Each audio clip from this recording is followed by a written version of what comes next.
Om Shanti. Good morning. मीठे प्यारे बाप दादा के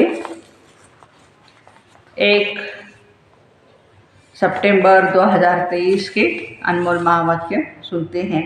मीठे बच्चे, देह से ही सबकी याद भूल बाप जो है जैसा है उसे यथार्थ पहचान, स्वयं को बिंदी समझ बिंदी बाप को बिंदी रूप में याद करो। प्रश्न है, कौन सा ज्ञान इस समय बाप से ही तुम्हें मिलता है और कोई नहीं दे सकते हैं? उत्तर, तुम स्त्री पुरुष साथ में रहते गृहस्थ व्यवहार की संभाल करते पवित्र रहो। यह ज्ञान अभी इस समय बाप तुम्हें देते हैं और कोई यह ज्ञान नहीं दे सकता है। तुम्हें दान तो 5 विकारों का करना है, लेकिन मुख्य है काम, जिस पर पूरी ही विजय पानी है। सर्वशक्तिवान बाप की याद और श्रीमत पर चलने से ही तुम्हें ताकत मिलती है। गीत है, दुखियों पर रहम करो माँ बाप हमारे। ओम शांति। वही बाप बैठ बच्चों को समझाते। कौन है यह बाप? यह बच्चे जानते हैं जिनके सन्मुख बाप बैठे हैं। अब तुम बच्चों की बुद्धि का योग बेहद के बाप की तरफ है। बुद्धि का योग अभी हद के बाप से तोड़ना है। सारी दुनिया के जो भी मित्र संबंधी हैं, बल्कि इस देह को, दुनिया को, सबको भूलना है। यह बाप के डायरेक्शन मिलते हैं। बाप बच्चों को कभी भी नहीं भूलते हैं। बाप बच्चों को कभी भी नहीं भूलते हैं। बाप तो कहते हैं भक्ति मार्ग में भी तुम भक्तों की हम संभाल करते आए हैं, परंतु ड्रामा अनुसार तुम बच्चों को भी भूलना ही है। भूलवाती कौन है? माया। हम आत्मा है, यह भी रावण भुला देता है, देह अभिमानी बना देता है। ये तुम बच्चों का पार्ट है। ऐसे नहीं कि तुम वहाँ सिर्फ बाप को ही भूल जाते हो, परंतु वह जो है जैसा है उस बाप की याद और सुख देने का ज्ञान भी भूल जाते हो। अभी तुम जानते हो बाबा कल्प कल्प आते हैं। बाबा कैसा है यह भी बुद्धि में धारण करना होता है। मनुष्यों ने तो शिवलिंग का बड़ा चित्र बनाया है, मंदिरों में पूजे जाते हैं। सभी के चित्र तो ठीक है, जैसे ब्रह्मा विष्णु शंकर का भी चित्र ठीक है, परंतु परमपिता परमात्मा का नाम रूप देश काल जो भी है वो भूल गए हैं। चित्र भी भूल जाते। अभी तुम बच्चों को समझाया जाता है आत्मा बिंदी रूप है और स्टार मिसल बिंदी है, भ्रुकुटी के बीच में रहती है।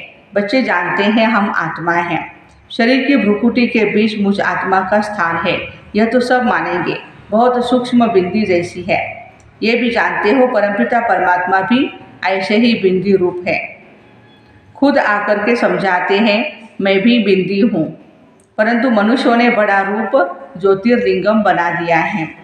जैसे बुद्ध का भी बड़ा लंबा चौड़ा रूप बनाते, महावीर का भी बड़ा लंबा चौड़ा बनाते हैं, लेकिन इतना बड़ा तो कोई मनुष्य नहीं होता है।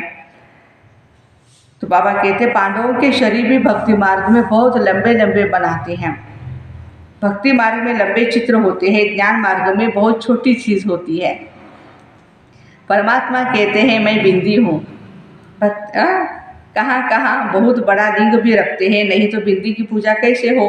पूजा तो जरूर बड़ी चीज़ की होगी ना। तुमको अभी बिंदी रूप समझाया है। इन बातों को मनुष्य समझ नहीं सकते। तुम बच्चों को भी पहले यह समझ नहीं थी। अभी जब परिपक्व अवस्था हुई है तो समझते हो। यह तो यथार्थ बात है। अगर शुरू से लेकर बाबा भी समझाते हैं तो हम समझ नहीं सकते, क्योंकि बिंदी कोई चीज़ तो नहीं है। पॉइंट ऑफ लाइट हम मानते ही नहीं। परंपरा से शिवलिंग कहा जाता है, यह फिर क्या है? तो बाप समझाते हैं वह भी रॉन्ग है। मैं जो तुम्हारा बाप हूँ बिंदी हूँ। तुम्हारा भी रूप बिंदी स्वरूप है आत्माओं का, परंतु पूजा आदि के लिए ही इतना बड़ा शिवलिंग बना दिया है। आत्माओं का रूप भी शालिग्राम ही है, परंतु ऐसे है नहीं। शालिग्राम बहुत बड़े बड़े बनाते हैं ना, ऐसा नहीं। आत्मा इतनी बड़ी नहीं हो सकती है। आत्मा देखने में बड़ा मुश्किल ही आती है। यह समझने की बड़ी गुह्य बातें हैं। आत्मा भी बिंदी रूप है। इस छोटी सी आत्मा में ही 84 जन्मों का पाठ नोंदा है। एक सेकंड न मिले दूसरे से। 84 जन्मों का पाठ सारा एक छोटी सी आत्मा में ही नूंदा है। ये बड़ी कुदरत की बात है। सारा पाठ बिंदी में ही रहता है। उस नाटक में भी पाठ बजाने वालों की बुद्धि में सारा पाठ रहता है ना।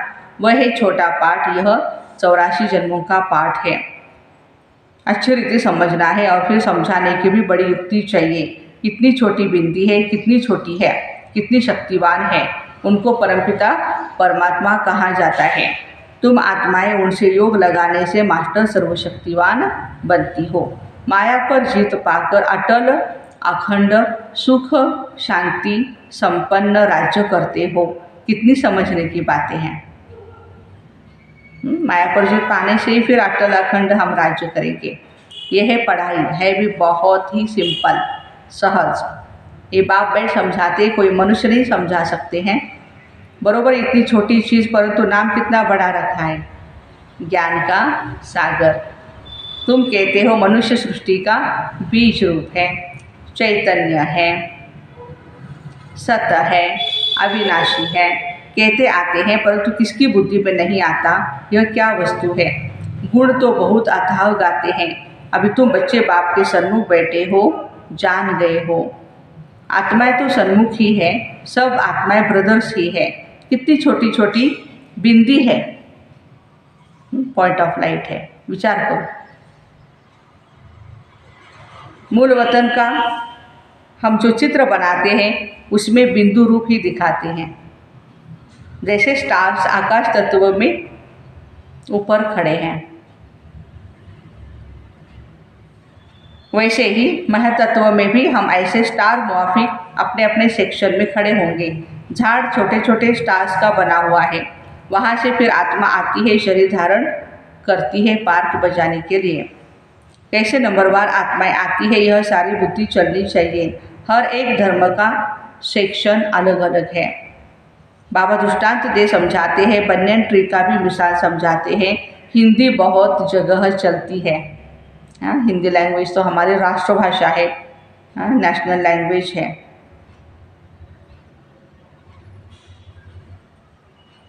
तो बच्चों को हिंदी भाषा में समझाना पड़ेगा। परमपिता परमात्मा भी हिंदी भाषा में ही समझाते। आजकल जहाँ तहाँ इसका प्रचार करते रहते हैं। एक भाषा होना तो मुश्किल है। कई समझते हैं परमपिता परमात्मा तो सब भाषाएं जानते होंगे, परंतु ऐसा हो नहीं सकता है। भगवान तो हर एक की भावना को जानते हैं ना। भाषा से भी भावना बहुत ही पावरफुल होती है। तो बाबा कहते हैं कि अतः अनेकानेक भाषाएं हैं, वह तो सीखनी पड़ती है। परमपिता परमात्मा को तो कुछ भी सीखना नहीं है। उन्होंने कल्प पहले जिस भाषा में समझाया होगा उसमें ही समझाते हैं।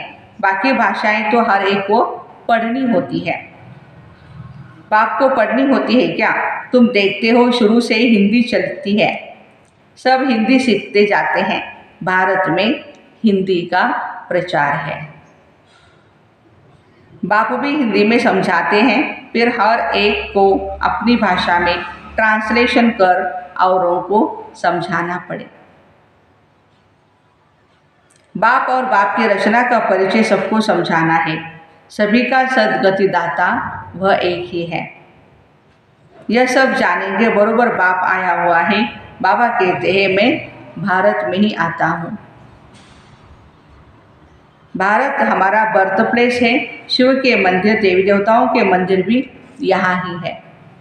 देवी देवताओं का राज्य भी भारत में ही होता है। बाप भी भारत में ही आते हैं। तो देवी देवता धर्म की स्थापना भी यहाँ की जाती है। तो मंदिर भी जरूर यहाँ चाहिए। औरों के इतने मंदिर नहीं होंगे, यहाँ तो बहुत मंदिर है। घर घर में लक्ष्मी नारायण के चित्र, राधे कृष्ण के चित्र, राम सीता के चित्र रखते हैं, क्योंकि भारत में होकर के गए हैं। परंतु उन्होंने कैसे राज्य लिया वह भूल गए हैं। चैतन्य में राज्य करके गए हैं। लक्ष्मी नारायण वैकुंठ के महाराजा महारानी थे। है उनको राज्य के कितना समय हुआ ये भी तुम बच्चे जानते हो। मुख से कहते हैं क्राइस्ट से 3000 वर्ष पहले भारत में देवी देवताओं का राज्य था। तो क्राइस्ट को 2000 वर्ष हुए। अभी भी हम कहते ना 2023 चल रहा है, ये जो गणना है, गिनती है, वो क्राइस्ट के आने के बाद से है, उसके पहले से हमारी होनी चाहिए। तो बाबा कहते कि ऐसे कहते हैं, उसी बात पर समझाना चाहिए। कहते क्राइस्ट से 3000 वर्ष पहले देवी देवताओं का राज्य था, अर्थात स्वर्ग था। ऐसे नहीं कि क्राइस्ट भी उस स्वर्ग में था, उनका पाठ तो द्वापर युग के बाद चालू होता है ना। पूछेंगे क्रिश्चियन लोग तब कहाँ थे, यानी उन्होंने आत्माएं कहाँ थी? इस्लामी, बौद्धी, क्रिश्चियन आदि की आत्माएं सब कहाँ थी? सब परम धाम में बैठी थी ना। यह समझाना बड़ा सहज है। वह सब निर्वाण धाम व निराकारी दुनिया में थी। निराकारी दुनिया भी है, दुनिया में जरूर बहुत रहने वाले होते हैं। सभी आत्माओं का निवास स्थान महत तत्व रूपी निराकारी दुनिया में है। तुम बच्चों की बुद्धि में अभी यह है, इस समय सब देवी देवताओं की आत्माएं हाजिर है। तब बाप आते हैं, फिर से देवी देवता धर्म की स्थापना करते हैं। समझो कोई धर्म आता है तो पहले तो बहुत छोटा होता है, बाद में छोटी छोटी शाखाएं निकल जब पूरी हो जाती है, तब यह तुम्हारा फाउंडेशन भी पूरा होता है। तो बाबा कहते बीज और झाड़ का राज तो बहुत सहज है। मनुष्य सृष्टि का झाड़ बहुत धर्मों का है।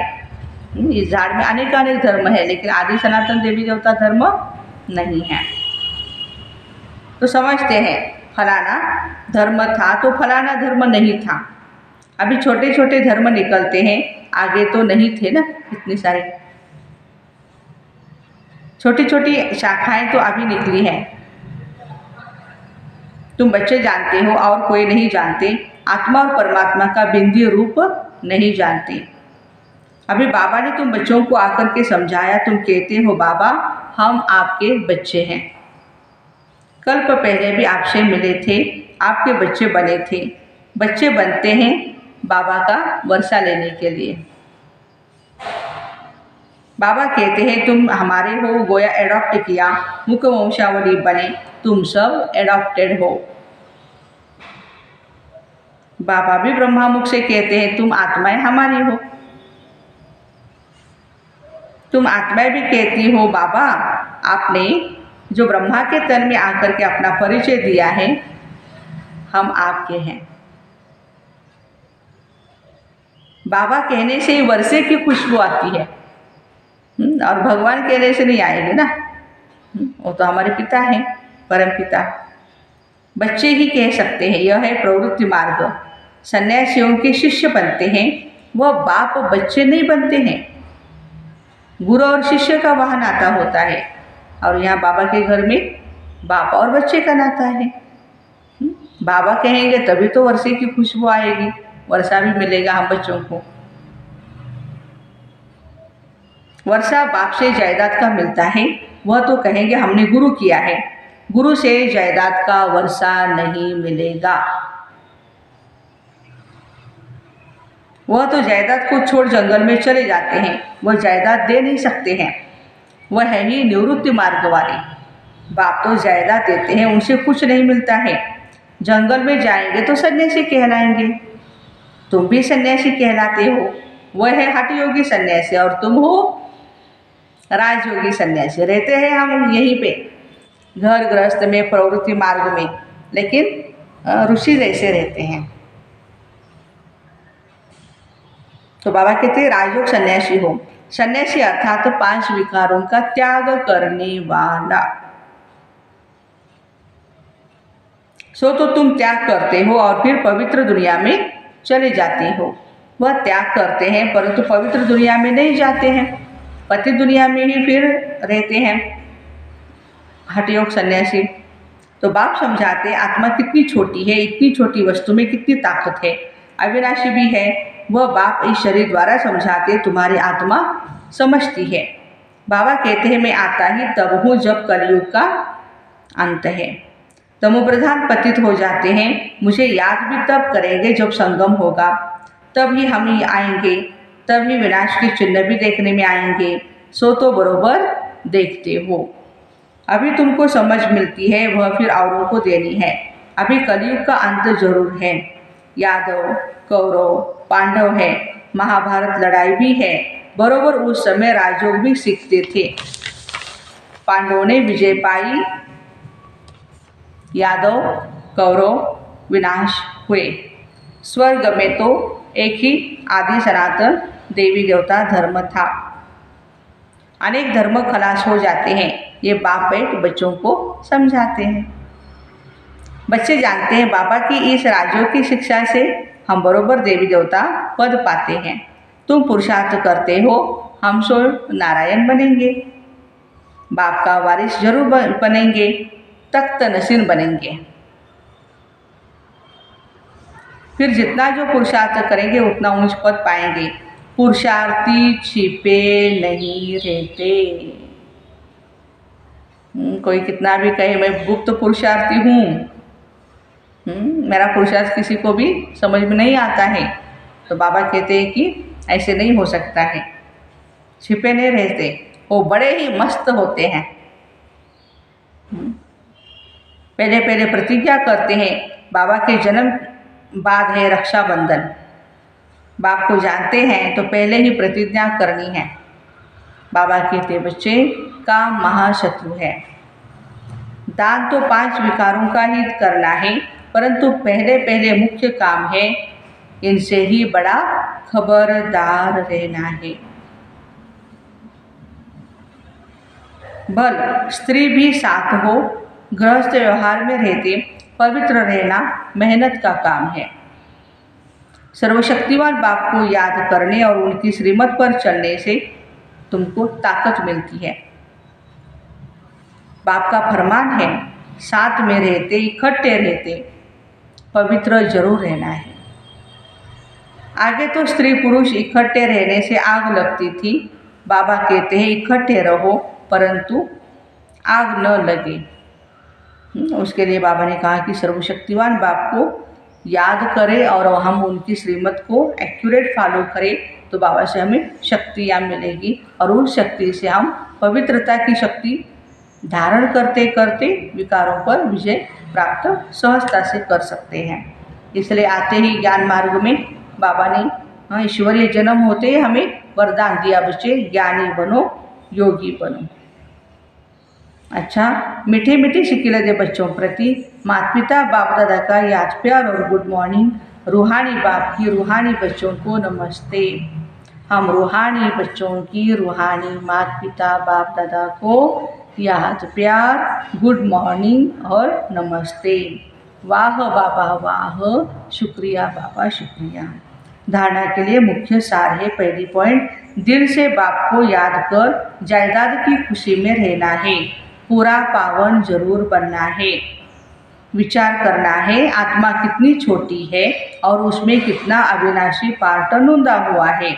बिंदु बन बिंदु बाप की याद में रहना है। वरदान, स्व इच्छा और दृढ़ संकल्प से एक देकर पदम लेने वाले चतुर सुजान भव। स्व इच्छा और दृढ़ संकल्प से एक देकर पदम लेने वाले चतुर सुजान भव। चतुर सुजान बच्चे मिट्टी से भरे हुए सूखे चावल देकर एक का पदम गुणा भाग्य जमा करते हैं। सिर्फ चावल देते और रिटर्न में सर्व शक्तियाँ, सर्व खजाने 36 प्रकार से भी ज़्यादा वैरायटी ले लेते हैं। परंतु कई बच्चे वह भी देने के समय सुदामा के मिसल कच्छ में माना बगल में छुपा करके रखते हैं। बाबा खींच करके ले सकते हैं, लेकिन खींच करके लिया तो उसका रिटर्न इतना नहीं मिलेगा। इसलिए स्व इच्छा और दृढ़ संकल्प से एक दे करके पदम लेना, यही चतुराई है। इस देने में ही कल्याण है। स्लोगन, साक्षी बन न्यारे होकर हर खेल को देखने वाले ही साक्षी दृष्टा है। साक्षी बन न्यारे होकर के हर खेल को देखने वाले ही साक्षी दृष्टा है। तो ऐसे स्व इच्छा और दृढ़ संकल्प से एक देकर पदम लेने वाले चतुर सुजान भाई बहनों को ओम शांति। Have a nice day.